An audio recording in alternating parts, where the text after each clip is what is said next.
अस्सलाम वालेकुम वरहमतुल्लाह। तरीका इलाज, ये जो बेरी के पत्तों का मामला है ना, हदीस के मुताबिक तो मुर्दे को गुस्ल देते हुए पानी में बेरी के पत्ते कूट करके डाल लेने हैं। बाकी बेरी के पत्तों से गुस्ल करना इसका दम के साथ कोई ताल्लुक नहीं है। बतौर इलाज इसको करना दुरुस्त है।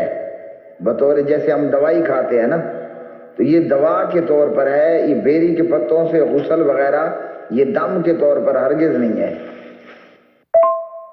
अस्सलाम वालेकुम रहमतुल्लाह। दौरा कुरान सिर्फ रमज़ान में ही करवाया जा सकता है? आप कभी भी करवा सकते हो, लेकिन चूंकि मदारिस में रमज़ान में छुट्टियां होती हैं तो इसलिए दौरा कुरान आसान हो जाता है। अब रूटीन की पढ़ाई भी हो, दौरा कुरान भी हो, तो दो दो काम तो नहीं चलेंगे ना।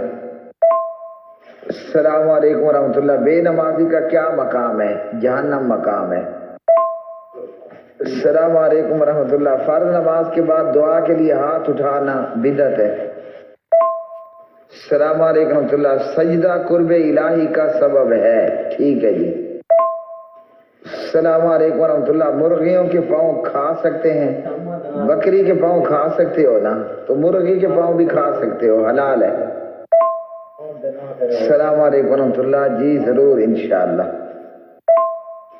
अस्सलाम वालेकुम रहमतुल्लाह। बच्चे वालिदैन की मौजूदगी में कमाते हैं, जो बच्चे कमाए वो उनका है।